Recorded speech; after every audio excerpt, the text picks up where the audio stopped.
Help, my dear students of class 9. Today we are going to discuss structure of a cell. In the picture you can see it is a picture of a generalized cell, a typical cell which has three essential parts: cell membrane, nucleus and cytoplasm. In the next picture you can see there are two cells, plant cell and animal cell. There are huge difference between plant cell and animal cell.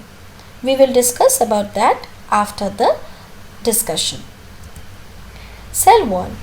Cell wall is the outermost non-living, rigid, freely permeable membrane of plant cell. It is made of cellulose. It is freely permeable means it allows every substance to move in and out of the cell. Next we come to cell membrane. Cell membrane is present in both plant and animal cell. It is semi-permeable membrane. It lies next to the cell wall in plant cell. Cell wall is only present in plant cell, but it is absent in animal cell. But cell membrane is present in both plant and animal cell. It is made of lipoproteins. It allows only selective substance to pass in and out of the cell, and hence it is semi-permeable membrane.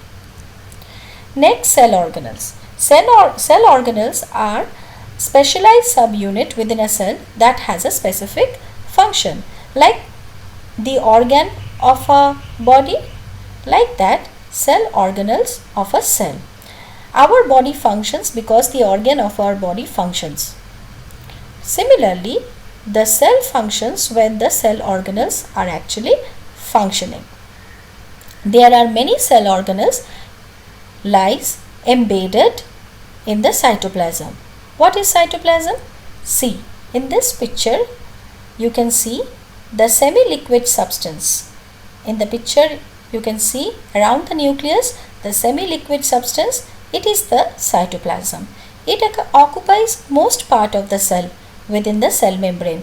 All the cell organelles are embedded in the cytoplasm, and many chemical reaction takes place in the cytoplasm. Next, endoplasmic reticulum. It is one of the cell organelles. It forms supporting framework of the cell. It also participates in synthesis and transportation of protein and fat. It is of two types, a rough endoplasmic reticulum and smooth endoplasmic reticulum. How can you identify that? See, in the picture you can see it is clearly shown rough endoplasmic reticulum is having ribosomes attached to its surface. Hence, the surface of the rough endoplasmic reticulum is rough due to the presence of ribosomes on its surface. Whereas, in case of smooth endoplasmic reticulum, the surface is smooth because no ribosomes are attached to its surface. Next, mitochondria, the powerhouse of the cell. It is sausage-like in shape. It is having two walls, outer wall and inner wall. You can see in the picture the inner wall of mitochondria is having a finger-like projections which are called cristae. They have inward finger-like projections which is called cristae. It is a very important cell organelle because it stores energy for the cell to function. It is seat of final cellular respiration. It also synthesizes respiratory enzymes. Next we come to Golgi apparatus. It is particularly known as dictyosomes in plant cell. Golgi apparatus is the delivery system of the plant cell, of both the cell, plant and animal cell. It synthesizes hormones and enzymes. It forms acrosomes of sperms. So Golgi apparatus is the delivery system of the plant and animal cell. Next we come to lysosomes. It is a very interesting cell organelle. It participates in intracellular digestive system. It is known as suicide bag. You know why? Because when cell is old or injured, these lysosomes rapidly destroy the cell organelles and then the cells.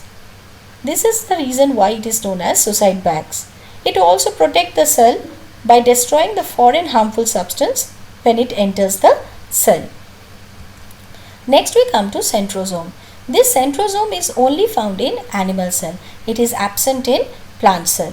It is a very important cell organelles. It initiates cell division and form spindle fibers. In the picture you can see the picture of centrosome very clearly.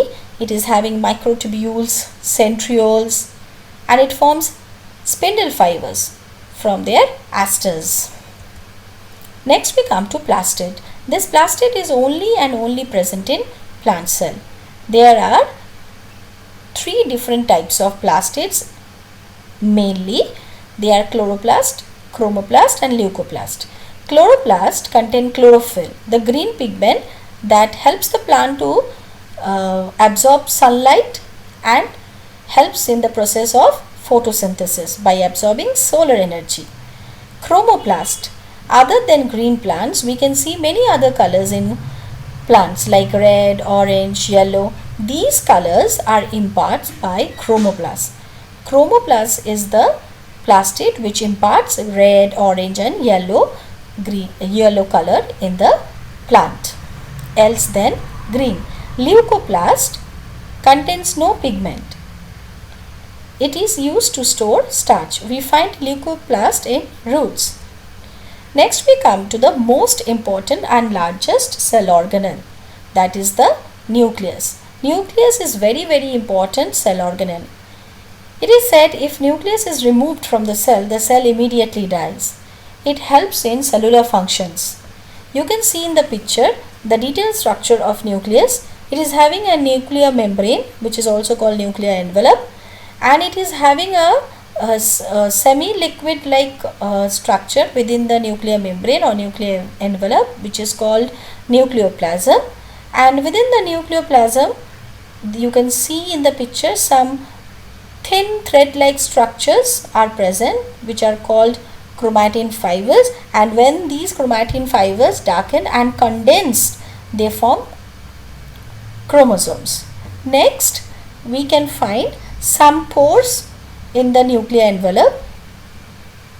These pores are called nuclear pore, and darkened circular like substance we can see inside the nucleus which is called nucleolus.